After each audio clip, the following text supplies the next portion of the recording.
So, where have I been? Where have I been for the past 7 months? Do you care? I don't know. But I'm going to tell you anyway, because if you clicked on this video, you're a little curious. So you might have noticed that right before I took my leave, I was actually starting to upload more regularly. So why did that stop? Main issue? Not really an issue. Obviously, I should be grateful for having had a job, but I did get a new job. It was a full-time schedule. I knew my hours. It was 6:30 a.m. to 3 p.m. Monday through Friday. I knew my schedule. There was no, like, oh, you gotta do an extra hour here, there, like, oh, we're gonna cut your hours, whatever. So I thought that with that job, since I got off so early at 3 p.m., I'd still have the sun, and I could do more videos. So I thought this would be great. It was not.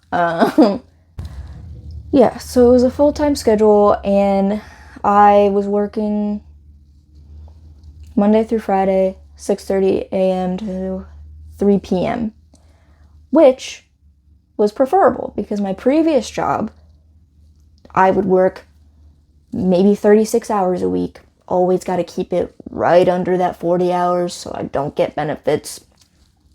Everybody who has had a job knows that little workaround, and it sucked. But sometimes I would get my hours cut to 12 hours a week. The reasoning being, and this is a quote, wearing a Pride shirt. Now let me tell you, during Pride Month, yeah, I'm about to admit this. I don't own any Pride shirts. I don't own any Pride shirts. I think some of them are tacky. So I don't have any. It was a tie-dye shirt that I had made when I was in the 3rd grade. And yes, it still fit me. Don't make fun of me in the comments. So, if it was an upgrade and I worked a set schedule, why didn't it work out? Why didn't I start filming when I got home at 3? Even though the sun was technically still out at this time, like, you would think that I had the time to do that. Sorry for hitting my mic. No. No, no. No. What? No. It didn't happen. Not at all. It was a 30-minute drive. So, 30-minute drive from my house, right? Now, that's fine. However, being that I got out at 3, normally that's just in, like, the sweet spot right before rush hour. But because it's a 30-minute drive, then I'm getting caught in traffic right before getting home. So I actually ended up not even making it home a lot of the time until 4. Unless I sped, which is unsafe, and don't do that, but I definitely did it to get home before I couldn't until an hour later. But with the 6:30 start time, if it's a 30-minute drive, what time am I getting up in the morning? 4:30. Now, a lot of my friends thought I was crazy for even, like, thinking that I had to get up at 4 in the morning. And yeah, but it was a factory job. I don't even know if I mentioned that. No. Yeah, it's a factory job. It's a, like, hard labor job. So you have to eat, or you can get weak and fatigued and pass out. And I was in a very bad mood if I didn't eat that day. So I had to eat breakfast. And then, I don't know if you've noticed, but my hair's been growing. So I had to actually do it in the mornings instead of just, like, I don't know, when it was like, sorry, I keep hitting my mic, my bad. When it was just like this short, it actually wouldn't do anything. So I could just leave it and go, but I can't do that anymore. So, but shout out me for having the self, what's it called? Shout out me for not cutting my hair again. Because every time it gets to this length, and I know I'm rambling. Shut the fuck up. Every time it gets to this length, I always have the need to, like, cut it super short again. And honestly, I've been getting that itch again. But I'm trying so hard because I love doing hairstyles, and you can't do that when you're bald. So I'm working on it. Now, at the time that I had this job, it was winter time. So even though still you would think that if I was getting home at 4 instead of 3, that I would still have the sunlight. But in the winter, no, the sun is starting to set at 4. So I would get home, it was already dark outside, and it was dark when I left for work in the morning. So I never saw the sun. I was getting really depressed because of that. Now, whatever. We do what we do for stability, right? And even though I had a set schedule, the job wasn't stable.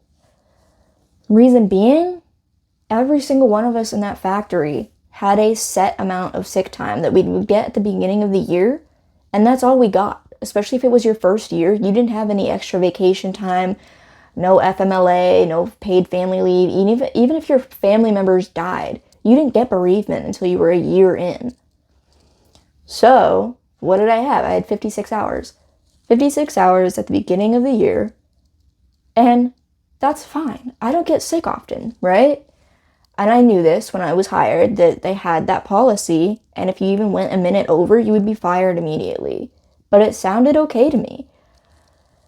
However, because everybody has that same set amount of 56 hours, people were scrambling to keep as much time as they could in case an emergency happened. So what did that mean?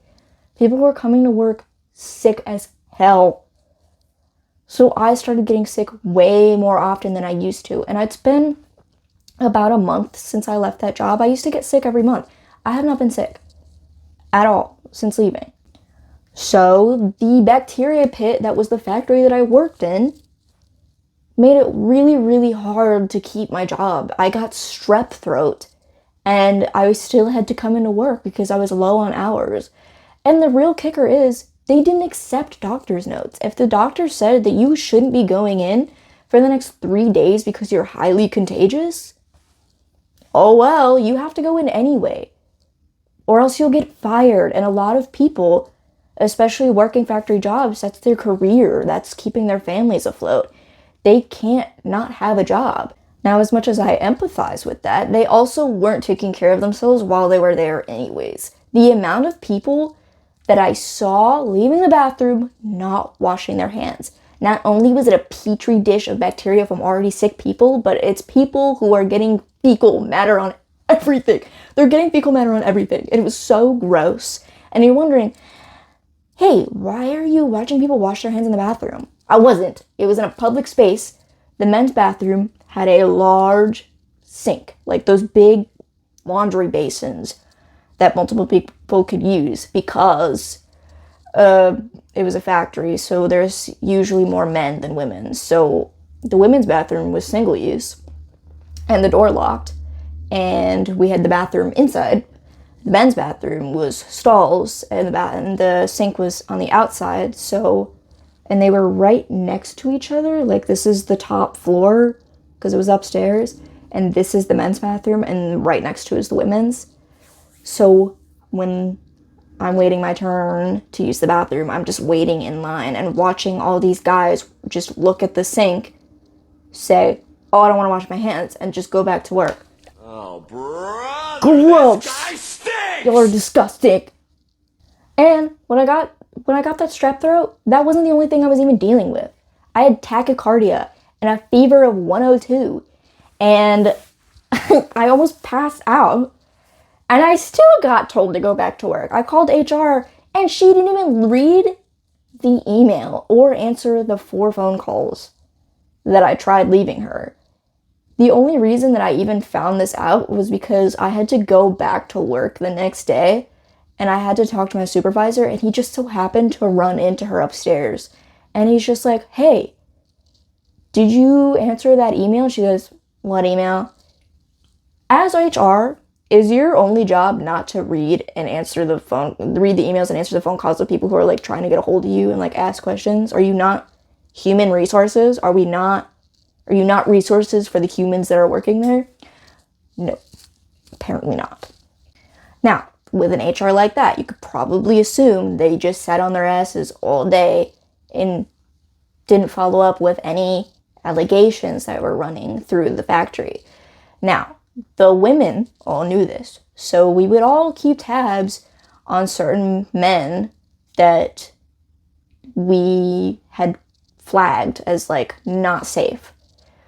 And we would just kind of tell each other about who to look out for in passing. And I had a few people that I just already knew from other coworkers that were like, hey, stay away from that guy, he's weird. Now, this doesn't just pertain to men.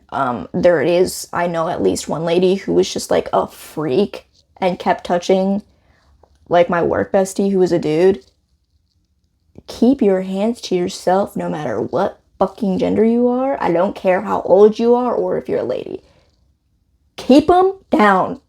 Yeah, but regardless, there were a few men, and yeah, we had background checks, but it didn't matter.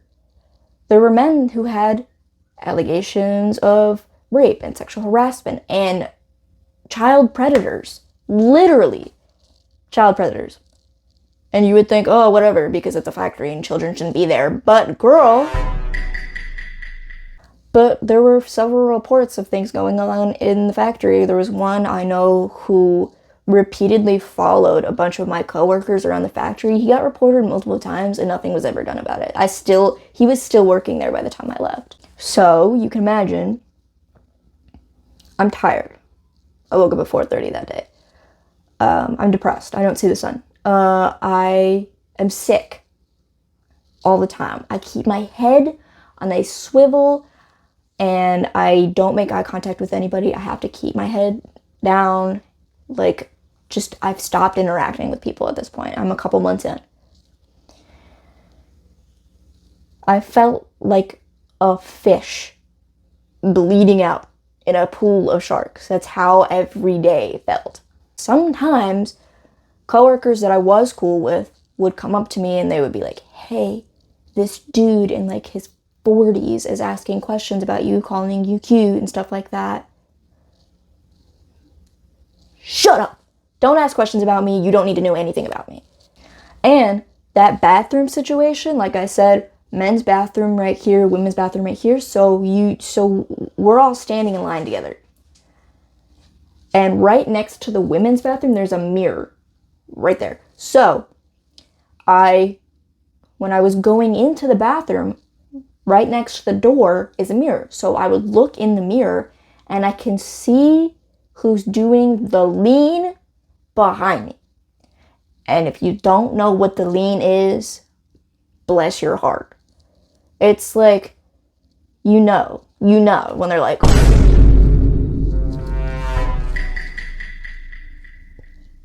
are you dumb? Sorry, I don't even know if I'm clipping the mic. Are you dumb? The mirror's right there. I can see your ass. So, then, 2 months into my employment, a news story broke. 20-year-old Amber Mary Check. She was bludgeoned to death with a sledgehammer at her workstation by her 40-year-old coworker, David Bruce DeLong. She was my age. She worked a similar job. And what was David Dickweed's reasoning? Well, he didn't like her. That was all he said. I knew some 40-year-old workers who worked with me who didn't like me. And after that, I didn't feel safe at all, ever. Just every time I went to work, it was like a sense of dread and fear. So I walked around the halls, never made eye contact with anybody. I kept to myself. I was very quiet. And that was what it was for the next 5 months. So, where was I at this point? I was miserable. My body ached. I was so depressed all the time. My actual physical health was declining. And my life just didn't feel worth living anymore. I wasn't doing any of the things that I enjoyed. I didn't feel that I had time to do anything that I needed to do, like take care of my apartment. But I didn't want to leave. I felt like I should be grateful for the stability the job had given me. I was doing financially okay for the first time in a while. And I had bills to pay, in which the job that I was working previously couldn't keep up with.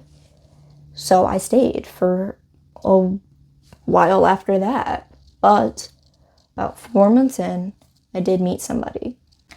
We had a mutual friend who actually worked at the factory with me, and he was somebody that I deemed safe to work with and be friends with outside of work. And he invited me to play D&D with him and some of his friends. So I agreed. Now, this other guy that my coworker had also invited and was a friend of his was closer in age to me, and we got along really well. And after a little while of our group playing together, we got more comfortable with each other, and he needed a ride to one of our sessions one day. So I'm a good Samaritan. Thank you. So I offered to drive him. Well, he asked me, and I said yes. So we did the session, and I took him home, and on a whim, he asked me if I wanted to meet his kittens. Now, I knew this wasn't a scam because he sent pictures of his kittens. We've seen videos of the kittens. They were so cute. They're still the cutest little cats ever. Their names are Duck and Goose. They're perfect little angels. And I said yes, because of course, who would not want to meet a cat? Much less two of them. So duh, no brainer. Especially since I already deemed this guy as safe also. And I ended up unknowingly staying there, just hanging out with him until like 3 a.m. We were just talking for a really long time and found out we had a lot in common. We had a very similar music taste. We liked the same video games, stuff like that. And we became very close friends after that. We were like best friends. Now, immediately, like as soon as I went in there, he was aware of the fact that I was a lesbian. So he never made any moves on me, which is great. Love when that happens. Anyway, at some point, he asked me if I had a thing for him. What? You stupid. Because he said it seemed like I did. I was like, the fuck? Me? I'm gay. What are you talking about? I've been gay for 6 years. You're insane. And I told him it's probably comp het. And if you don't know what that is, definition.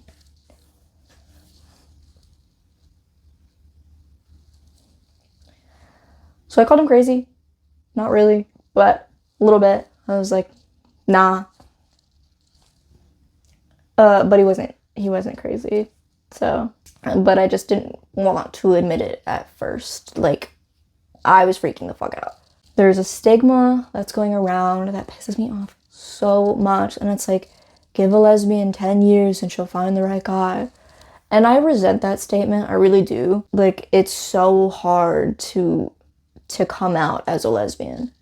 I didn't want all the struggle and the hardship that I went through to finally be accepted for who I was to just mean nothing. So I buried it, and I buried it for a month maybe.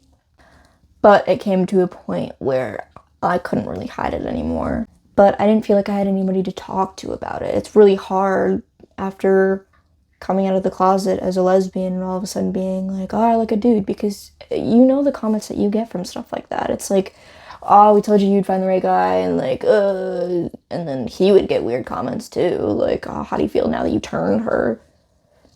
Stuff like that. So I cried a lot. I was really, really upset about it. I was terrified. I couldn't come out again. I just couldn't do it. And through all of that, I felt really alone. Like, I couldn't talk to anybody, but I could. I talked to him about it. I talked to him about it a lot. I told him that I did have feelings for him. He helped me through it. Like, phenomenal support from him.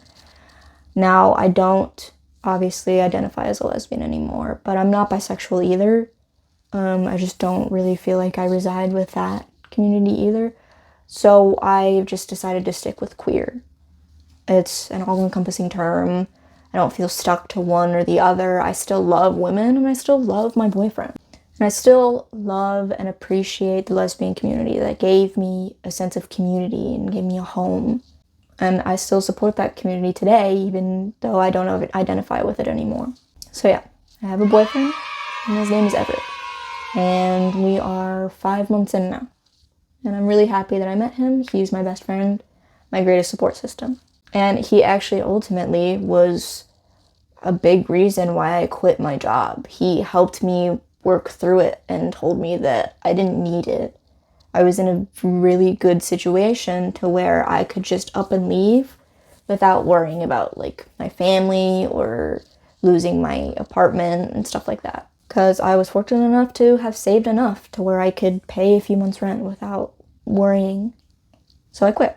And it is honestly so relieving. I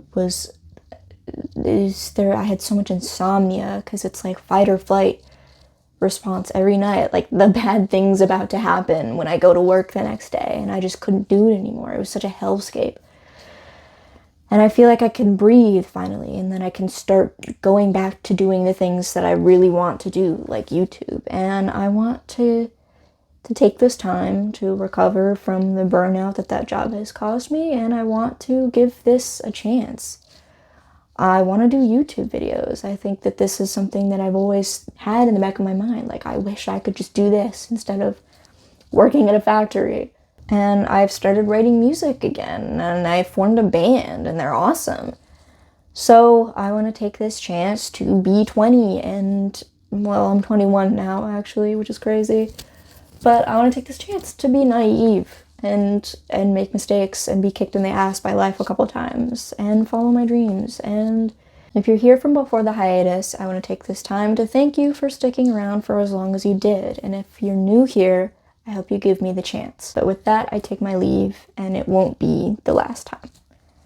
I love you all to the moon and back, and thank you so much for watching.